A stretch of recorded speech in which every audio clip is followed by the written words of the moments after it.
Hello YouTube, this is Ribo at the workbench on a rainy afternoon. I got the dog in the shop here, so if you hear any barking or general whining, that's probably what that is.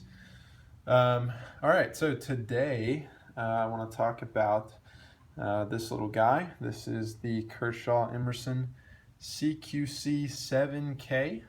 So Kershaw and Emerson partnered up to do a series of, I believe, 8 blades that are manufactured by Kershaw, but they are based on designs by Ernie Emerson.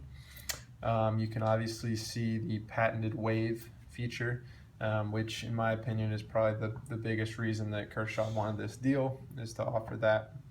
But they are branded with the Emerson logo right there, with the little skull and the weird edge logo that I don't quite understand. And then obviously Kershaw and our lovely China stamp. So you know you're getting a quality blade here. I think this knife retails for under 30 bucks, maybe a little over $30. I bought this a couple years ago. I think I paid around 30 bucks for it. I decided to go with the 7 over the 6, simply because this has G10 scales on both sides of the knife, whereas the 6, the other side of the knife, is basically a frame lock. I hate that on knives. I prefer G10 or some kind of grippy scale on both sides, so I sized up. I also really like the color. I think that's a really nicely done green, and so I just kind of like that. All right, so size comparisons. So this is going to be about the same as your kind of mid-range carry knife, EDC. So this is let's see if I can get all these on camera. So this is the Kershaw Emerson. The Kershaw Skyline. You can see the Kershaw Skyline's maybe a little bit longer. This obviously has a longer, kind of almost tapered end to the handle there. And then we'll compare it to your Rat 2. A little bit closer in size, maybe still a little bit bigger. And then let's do the Spyderco Delica 4. So beautiful collection of colors there, don't you think? All right, so size out of the way. Let's talk weight a little bit, and this will actually get me into the review. All right, so let's go ahead and just compare this guy to the let's say the Kershaw Skyline. Let's just keep it all in the family. So Kershaw Skyline comes in at, I don't know if you can read that, but 2.52 ounces. You probably can't read that because of the light coming in off the side, but take my word for it, 2.52 ounces. All right, let's put that guy aside. Let's measure the CQC-7K. 2.94 ounces. All right, so not too bad. Oh wait, got to throw in the rest of the knife. 3.75 ounces. That's right. What I was showing you was not the full knife. I hated this knife when I got it, and so being a budget folder and after a year of frustration with it, I made some modifications. So what I'm going to do is kind of review the knife real quick and then get into why I made the changes that I made to it. All right, so we've done size, we've done price. A quick note on the form versus function that I tend to talk about with any kind of gear review.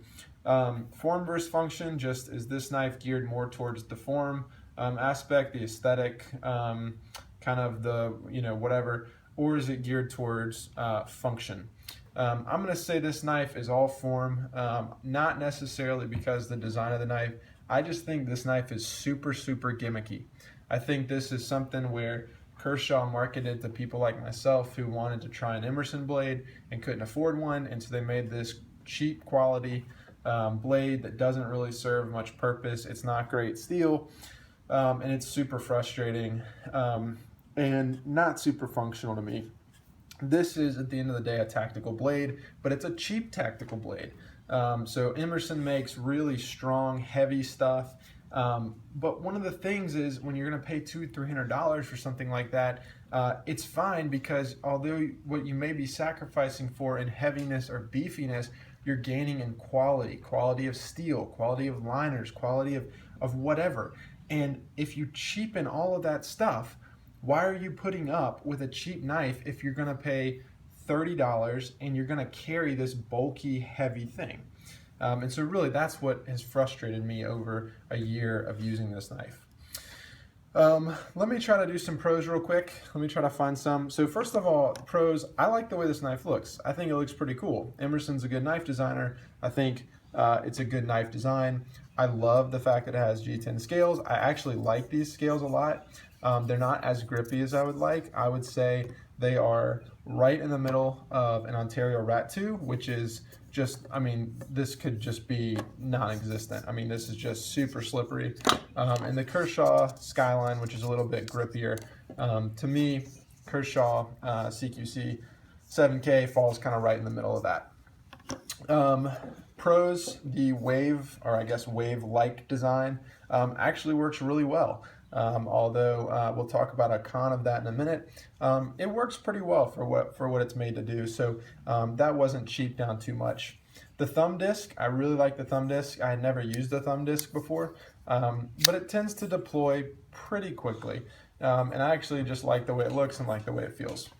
And then lastly, the blade shape. I like this blade shape. It's kind of that drop, I guess, clip point with a little hollow grind, and comes down to it's not chisel ground like a lot of Ernie's stuff tends to be, but I like that. I'm not a huge chisel ground fan. And then it is ambidextrous, so you can't put them on the other side. You can't carry the other way though. All right, so that's the end of my pros. That's everything good about the knife. So let's talk about the bad, and I'll try to do this quickly because we want to keep this around 10 minutes. All right, so bad. First of all, the weight. It's ridiculously beefy. It's ridiculously heavy. This is a full metal liner that serves, in my opinion, really absolutely no purpose. You can see with something like the Kershaw Skyline, you have the one liner in there that serves as a lock. With the Ontario Rat, you have two, but they are thin and they are very lightweight. And with the Spyderco, you have them in there, and you probably can't see this, but they're milled out. With these, they're super thick, and they're on both sides. And to me, they don't really serve any purpose at all. So this knife is almost 4 ounces, and it's not super thin. So this thing is just really, really beefy in the pocket, and I hate that. Another con, the wave feature, while very nice, rips up your pants. So don't use this with anything that you really care about, because your pockets are going to be ripped to shreds. The steel, I believe this is 8CR13 MOV. Steel is just not very good. It is what it is for a budget knife, but I actually prefer the AUS 8 of the Rat, and definitely the Kershaw steel. The Skyline steel. Other cons to this, let's see. Just in general, I don't really get the purpose of this knife. It's not really a utility blade. Like I said, it's really supposed to be a tactical blade, but it really wouldn't hold up for that, just because of the way that it was made and kind of the shortcuts that were taken. So modifications. So real quick, let me just take you through what I did and why. At the end of the day, this is not a knife that I'm going to carry. So cut or carry, little preview, definitely cut. I'm not carrying this thing anywhere. This really sits in my drawer or in a box beneath my nightstand. But I figured there's no point in selling it. It's super cheap, so let me just try to make some modifications. So this is kind of my work in progress knife. I'm interested in knife design, how knives are made, so I thought this might be a fun little project. If I ruin it, it doesn't matter because I don't like the blade and there's not really any money to be made. So what I did is I pulled out the pivot screw of this. This is super hard to do too because you can see there's nothing to grab onto, so this thing just spins and spins, so that's really frustrating. And then I pulled a liner out, and I know what you're saying. Look how bad that stop pin is. Look at that. That's awful. How is that even stopping? Well, I milled in the wrong place, and I have this kind of slanted stop pin, which is obviously a terrible thing. It is making contact up here, but it's not down here. So what I plan to do is put some JB weld in there and mill it correctly. But this was kind of a learning experiment. One of the things is, because this knife is made to be a lot thicker with this extra liner in there, a lot of the screws and whatnot are just made to be longer. So I actually had to cut down this screw to fit this size, and I had to replace a washer in here. So this thing has plastic washers. You can actually see that is just a metal washer from my workshop, which is hilarious. It actually works. I would say it works better than the plastic. It's a little bit smoother. Obviously not really sustainable, so I'm going to replace that with brass if I can find it and if I care enough to complete this project.